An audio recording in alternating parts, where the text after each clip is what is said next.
I've been doing social media since I was 11 years old, and never have I seen such an influx of toxic men trying to provide information to younger men on the internet, whether it was Andrew Tate a few years ago or the HS TikTokies that you see now. And I want to address this. I want to address this as a young man at 21 years of age, just giving you my perspective, not necessarily trying to educate you in particular, just trying to show you what my perspective is and what a lot of people's perspective is at my age, based on people's experiences, based on people's observations around me, as well as my own.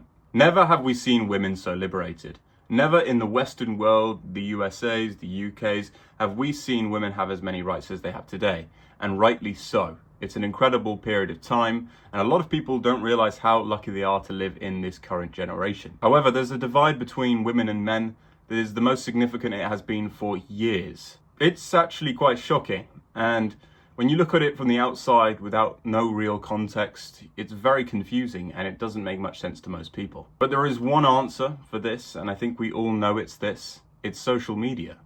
It's the exact problem. It's the images and the portrayal of certain lifestyles and certain men and women on the internet that are changing people's mind and literally causing an impression on young people's brains that lasts for a pretty long time. And after all, when you're developing, when your brain's developing, when your worldview's developing, this is the most dangerous time to basically form extremist concepts. Now, it should be obvious to say that hating women or hating men is just completely ridiculous, and hating the other gender because they're another gender, or hating any specific group just because they're that specific group, is a ridiculous idea and reflects hate for yourself and a lack of security within your own mind. But the reason I believe that a lot of men are falling into the trap of this manosphere thing, of this toxic masculinity thing, is because of the facts that are being portrayed out there online, on YouTube, on many different platforms, on TikTok, on every social media platform you can imagine. And these are facts that don't actually exist and have no real data behind them.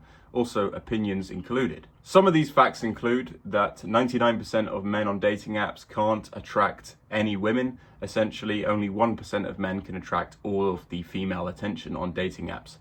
This one, first of all, isn't measurable and isn't true by any means. Don't get me wrong, I do think that the minority of men on dating apps get the majority of the selection. However, this isn't the be-all and end-all. A lot of men admit to self-defeat before the game has even started, before they've even tried. And this doesn't just show in terms of relationships, this shows in many walks of life. People becoming the victim immediately and self-diagnosing themselves with an issue. Also, you have to look at it from an evolutionary perspective. Women are the choosers. In our DNA, with our blood, with our species, women have always been the choosers. They choose who they mate with, they choose which man they want, and that means women get to be more selective than men. It's just a fact of life for our species. But unfortunately, a lot of men don't understand this, and they think women are the problem, and women are deliberately trying to single out certain men. And a lot of incels blame women and think women are deliberately trying to go against them, and women deliberately aren't choosing them because they're not 6 foot, or reasons like this, when in reality, that is just not the case. I mean, speak to a woman and you'll understand. Speak to 5 women, you'll understand better. Speak to 20 women, you'll understand much, much better than you did before. But these men, they don't want to talk to women. They want to view their entire perception of women and women's opinions from online-based material. So they see these facts, they see these opinions online, and then they admit to self-defeat, calling themselves things like incels, meaning involuntary celibate. When in reality, nobody's involuntary celibate. Every single person on this planet has the ability to find a partner, has the ability to have sex.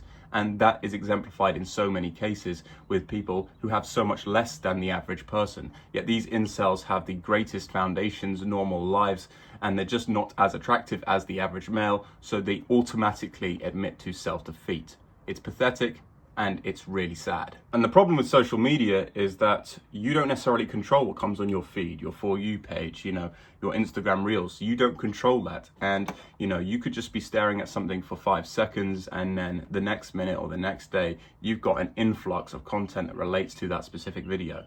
That could be men living a certain lifestyle like Andrew Tate, or that could be women posing in bikini photos who are very visually attractive but don't actually represent real life. So then this worldview is formed that is quite common with young men and women in this world, that you need to be perfect, you need to look like the best models, or as a man, you need to have the supercars, you need to go to the gym. You need to be the healthiest, fittest, richest person, and then you will have all that you want. When in reality, all of those things are material, and value for yourself is not created from material or external forces. Women believe that they have to become this beautiful image or these models and live up to the standards that were never realistic standards to begin with, and men believe that they need to be these Andrew Tate type figures and just basically take the piss out of women, abuse loads of different people, and exploit as many people as they can to make money while saying extremely controversial opinions they don't even believe in to gain views and notoriety.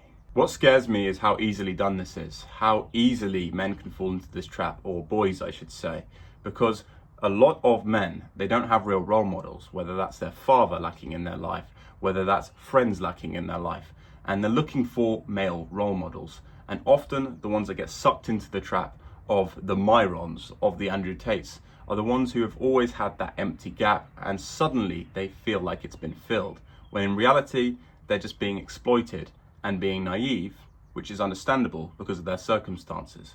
And the interesting thing is, these views won't necessarily be negative to start with. They'll pick up on the money, or they'll pick up on the success or the gym. Positive traits that are ways of manipulation for these influencers in the toxic masculinity realm. They'll pick up on it and they'll start off with good intentions, but small comments will creep in over time. They'll say misogynistic comments, they'll blame women for their problems, they'll say that men built everything and stuff like this, and slowly it becomes a very, very strong impression on these young men, and you have two reactions: to walk away and basically realize what this is becoming, or to be absorbed by it and to basically impress your role model or participate in your role model's design and concept around masculinity. Unfortunately, the second option is the most common option with these young men.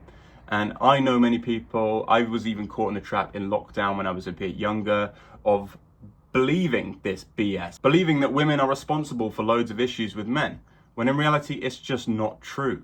And again, it's a hatred for yourself being outwardly translated. And again, it's an empty void inside yourself. It's a hatred for yourself. It's a lack of a role model in your life, and you're looking for it, and you'll take all of the negatives with it because it's something you never had before. Women do not hate men on average. Men do not hate women on average. And if you talk to enough people, you will realize this. This isn't just in the Western world, this is all over the world. And I can tell you that as somebody that has traveled 30 countries and talked to a lot of locals. In my personal opinion, one of the best solutions is to stay off social media. And I'm telling you that as a social media creator myself, with 180,000 followers on my TikTok account of me speaking and 900,000 followers on a different account of me editing.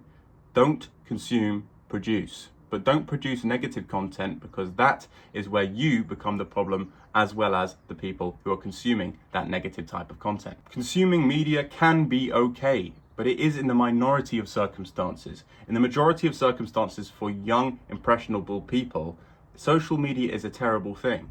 And I'm surprised that, apps like Instagram haven't got an age requirement that is much higher. Because in reality, it's destroying so many people's brains. I mean, for God's sake, your frontal lobe is still developing. And look, this is a big conversation. This is a big topic. People talk about it all the time, but most people aren't actually like this, especially if you speak to older people, the older generation, who obviously despise figures like Andrew Tate. They can't stand people like that. And that's because they've never grown up in a world where these impressionable videos, this toxic masculinity culture has been imposed on them from a young age, from outside forces. It's not like their friends are saying it, it's not like their family is saying it, it's literally coming through your phone at 100 miles per hour every single day, coming up on your feed. You like one video, loads of videos come up, and suddenly you're trapped like a fly in a cobweb. But men out there, if you believe you are the victim, know that you are not. And I know the majority of you know you're not victims, and the majority of men genuinely want a better life and know that the only way to achieve that is through themselves. But once you start pointing blame on other people, once you start saying, this is her problem, that she's caused me, and she's caused all these problems, and women have created the societal issue for men, then you have entered the realm of toxic masculinity, and you have basically been deceived by a bunch of men out there who don't even believe in what they're saying. They just know it will work on individuals such as I. Women have a completely different issue with social media. It's about perfectionism or living up to a certain image,